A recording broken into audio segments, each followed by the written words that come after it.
Did you know that a mysterious sound drove an entire town insane?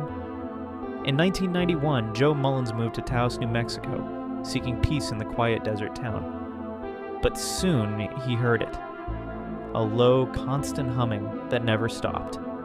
Day and night, the droning filled his ears, even in soundproof rooms. Doctors found nothing wrong. Sound engineers detected no noise. Other residents heard it too, calling themselves the hearers.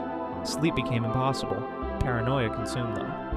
Mullins recorded his final message, saying the sound came from inside his skull. The next morning, they found his body. He wasn't the first to take his own life.